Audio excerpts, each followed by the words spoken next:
आप समझ रहे हैं कि शादी में रुकावटें हैं, तो उसके लिए अल्लाह ताला का एक नाम मैं आपको बताने लगा हूँ, इसको नोट फरमा लें।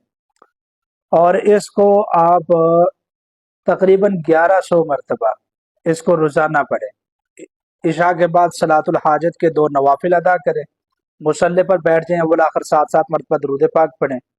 और अल्लाह ताला के प्यारे प्यारे नामों में एक नाम है अल मुअती, अता करने वाला। अल मुअती, अता करने वाला।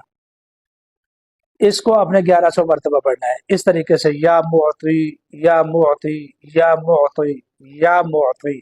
इसको आपने इस तरह पढ़ना है। आप यकीन जानिए कि ना सिर्फ आपकी शादी हो जाएगी, आपके लिए मुनासिब रिश्ता आ जाएगा, बल्कि अगर शादी के अखराजात और इंतजामात भी नहीं है, अल्लाह रब्बुल इज़्ज़त गैब से उनका भी इंतजाम फरमा देगा।